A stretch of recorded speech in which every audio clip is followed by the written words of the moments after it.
चलिए बेटा हम लोग चालू करते हैं आज की वीडियो सेल 3।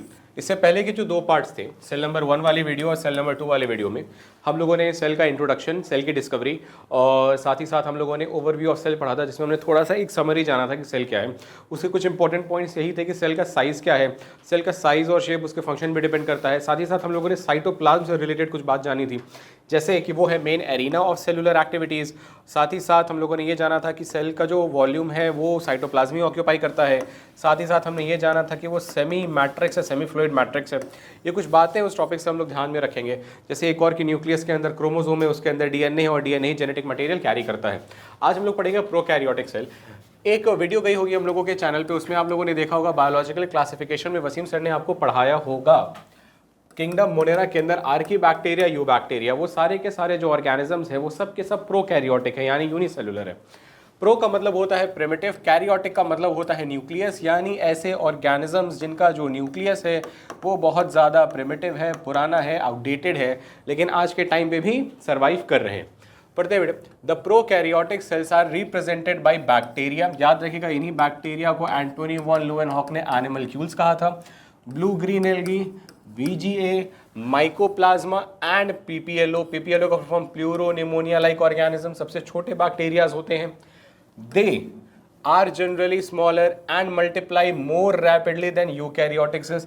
बात सही है, जो भी देखे कोई भी सिस्टम जितना ज़्यादा कॉम्प्लेक्स होता चला जाएगा उससे रिलेटेड जितने भी फैक्टर्स रहेंगे वो भी कॉम्प्लेक्स होते चले जाएंगे।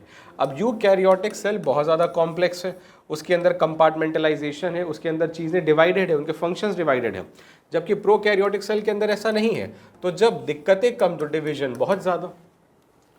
दे may vary greatly in shape and size, इसके बारे में हम लोगों ने पढ़ा है। The 4 basic shapes of bacteria are bacillus, rod like, coccus spherical, vibrio comma shaped and spirillum spiral. ये बात हम लोग याद रखेंगे, ये 4 शेप्स बेटे बहुत इंपॉर्टेंट है। ये मैच द फॉलोइंग जैसे सवाल में हमसे इसके बारे में पूछा जा सकता है। अगला लाइन देखते हैं। The organization of the prokaryotic cell is fundamentally similar even though the prokaryotes exhibit a wide variety of shapes and functions. इसको समझने की कोशिश करते हैं। यहाँ पे कहा यह जा रहा है कि जैसे मान लीजिए कि बहुत सारे प्रोकैरियोटिक ऑर्गेनिज्म हैं हमारे पास। मान लीजिए कि जैसे एक ये हो गया, एक ये हो गया, एक ये हो गया, एक ये हो गया, एक ये हो गया। इन सब का जो फिजियोलॉजिकल स्ट्रक्चर रहेगा वो सारे के सारे सेम रहेंगे, लेकिन फिर भी इतनी ज़्यादा सिमिलैरिटी फिजियोलॉजिकल लेवल पे, मॉर्फोलॉजिकल लेवल पे होने के बाद भी बैक्टीरियाज कई तरीके के होते हैं। इसमें वेरिएशंस बहुत ज़्यादा दिखते हैं, ये नंबर्स में भी ज़्यादा होते हैं, ये वैरायटीज़ में भी ज़्यादा होते हैं। क्लास 12th में हम लोग 2 चैप्टर्स पढ़ेंगे। एक चैप्टर हम लोग पढ़ेंगे ह्यूमन हेल्थ एंड डिजीज़ और एक चैप्टर पढ़ेंगे माइक्रोब्स इन ह्यूमन वेलफेयर। इसमें जानेंगे कि ये जो पर्टिकुलर माइक्रो ऑर्गेनिजम्स हैं, जिसमें कुछ हमारे केस में बैक्टीरियाज भी रहेंगे, वो हमारे लिए हेल्पफुल कैसे हैं। वही similar case human health and disease में हम देखेंगे कि कुछ बैक्टीरियाज हमारे लिए कितने ज़्यादा हजार्डस हैं, कितने ज़्यादा खतरनाक है। तो मल्टीपल इतने सारे ही हैं, जो चीज़ जितनी छोटी रहेगी उसका नंबर ज़्यादा रहेगा। आपके घर में आप कम है, आपसे चूहे ज़्यादा, कॉकरोच ज़्यादा रहेंगे। आगे बढ़ते हैं। All prokaryotic cells have cell wall surrounding the cell membrane except mycoplasma. याद रखिएगा, माइकोप्लाज्मा के पास सेल वॉल नहीं होता। माइकोप्लाज्मा के पास सेल वॉल नहीं तो PPLO के पास भी नहीं। The fluid matrix filling the cell is the cytoplasm, इसके बारे में भी हम लोगों ने लास्ट लेक्चर में पढ़ा है। There is a no well defined nucleus, याद रखिएगा, हमने आपको बताया ना पुराना न्यूक्लियस, और पुराने न्यूक्लियस वो न्यूक्लियस भी नहीं है, उसको हम लोग कहते हैं न्यूक्लियोइड। क्या कहते हैं? न्यूक्लियोइड। या फिर इसका एक और नाम है जीनोफोर, या फिर इसका एक और नाम है क्या?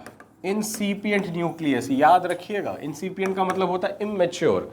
बात याद रखिए, जैसे अगर हम लोग RBC वाला केस अगर हमको याद हो तो RBC के अंदर न्यूक्लियस नहीं होता, लेकिन जब RBC बनना चालू होता है तो इंसिपिएंट RBC के अंदर न्यूक्लियस होता है। तो न्यूक्लियस यूकैरियोट्स में आगे जाके बनेगा। तो जो न्यूक्लियस पाया जा रहा है बेसिकली प्रोकैरियोट्स में, वो क्या है? इमेच्योर न्यूक्लियस या इंसिपिएंट न्यूक्लियस। आगे देखते हैं। The genetic material is basically naked, not enveloped bye nuclear membrane. हाँ, यूकैरियोट्स में क्या है, न्यूक्लियर मेम्ब्रेन होती है, जहाँ पे क्रोमैटिन होता है उसके अराउंड न्यूक्लियर मेम्ब्रेन होती है, वहाँ से एंडोप्लाज्मिक रेटिकुलम जुड़ा हुआ होता है जो साइटोप्लाज्म के थ्रू होते हुए प्लाज्मा मेम्ब्रेन से कनेक्ट होता है, दोनों के ब्रिजिंग में काम करता है। यहाँ पे ऐसा कुछ नहीं है। अच्छा, इसके खुद के डीएनए के अलावा भी कुछ जेनेटिक मटीरियल होते हैं, देखते हैं।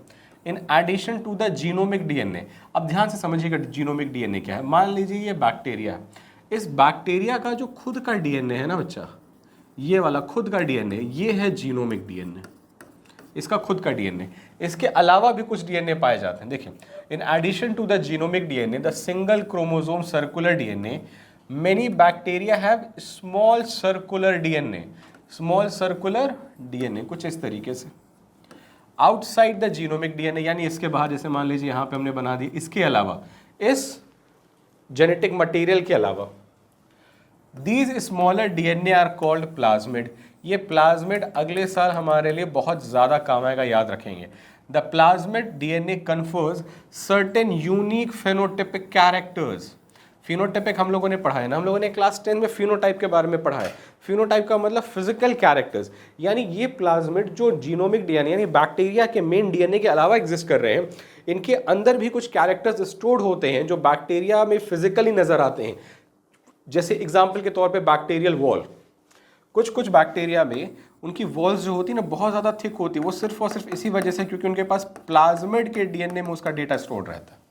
आगे, to such bacteria one such character is resistant to antibiotics.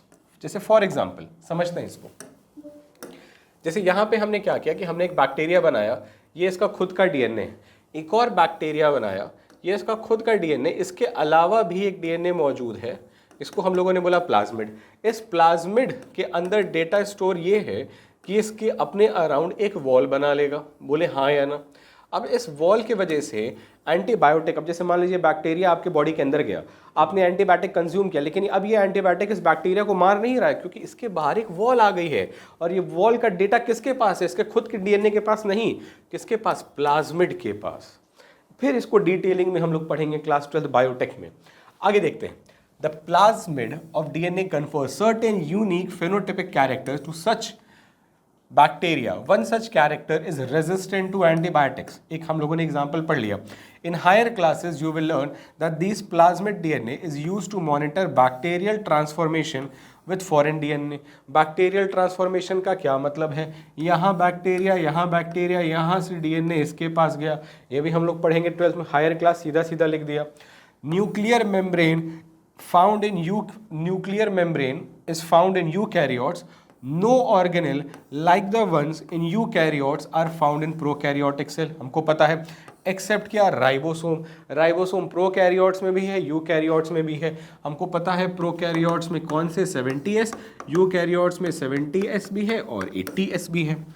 Prokaryotes have something unique in the form of inclusions. Inclusions का क्या मतलब है कि जैसे मान लीजिए कि अगर हमने यहाँ पे क्या किया कि एक बैक्टीरियल स्ट्रक्चर बनाया, इस बैक्टीरियल स्ट्रक्चर में कुछ इंटरनल इंक्लूजन से प्लाज्मा मेम्ब्रेन अंदर की तरफ खींचा चला गया और इसने कोई और स्ट्रक्चर बना दिया, यहाँ से प्लाज्मा मेम्ब्रेन अंदर की तरफ आ गया। बात याद रखिएगा, ऐसा कुछ भी यूकैरियोट्स में नहीं पाया जाता। एग्जाम्पल के तौर पे हम लोग देखेंगे mesosome, a specialised differentiated form of cell membrane called mesosome, अभी आया ना, is the characteristics of prokaryotes, they are essential in foldings of plasma membrane। क्या होता है इसको समझने की कोशिश करते हैं। जैसे ये क्या है ना, बैक्टीरियल वॉल है, ठीक है, यहाँ पे क्या होता है ना कि ये सेल मेम्ब्रेन क्या करता है ना, अंदर की तरफ इनफोल्ड हो जाता है ऐसे ऐसे, इसी को ही हम कहते हैं मीजोजोम। अगले लेक्चर में हम लोग मीजोजोम को थोड़ा और डिटेल में पढ़ेंगे और देखेंगे मीजोजोम के टोटल 7 फंक्शंस लिखे हुए हैं हमारी किताब में। अब ऐसी इनफोल्डिंग्स यूकैरियोट्स में पाई नहीं जाती। सिमिलर सिनेरियो में प्लाज्मिड के बारे में एक बात और जान लीजिए कि प्लाज्मिड क्या है, डबल स्ट्रैंडेड है, सर्कुलर है। अब क्रोमोसोम के अलावा है, यानी जीनोम का जो बैक्टीरियल का जो मेन जीनोम है उसके अलावा ये पाया जाता है, तो हम इसको एक्स्ट्रा क्रोमोसोमल या फिर एक्स्ट्रा जीनोमिक डीएनए भी कह सकते हैं। ये बात प्लाज्मिड से रिलेटेड। आज के लेक्चर में हम लोगों ने बेसिकली प्रोकैरियोटिक सेल्स और एनसीईआरटी की लाइन को कवर किया है। इसमें बैक्टीरियल शेप्स को बच्चा याद रखेंगे, bacterial shapes is very very important. ठीक है, अभी जैसे आगे जाकर के हम लोग पढ़ेंगे स्ट्रेप्टोकोकस, याद रखिएगा, स्ट्रेप्टोबैसिलस, क्यों कह रहे हैं, किस लिए कह रहे हैं, फिर यहीं पे कूद करके हम लोग वापस आएंगे। अब अगले लेक्चर में आज हम लोगों ने पढ़ा 8.4, अगले वीडियो में हम लोग पढ़ेंगे 8.4.1। तब तक के लिए बच्चा ऑल द बेस्ट।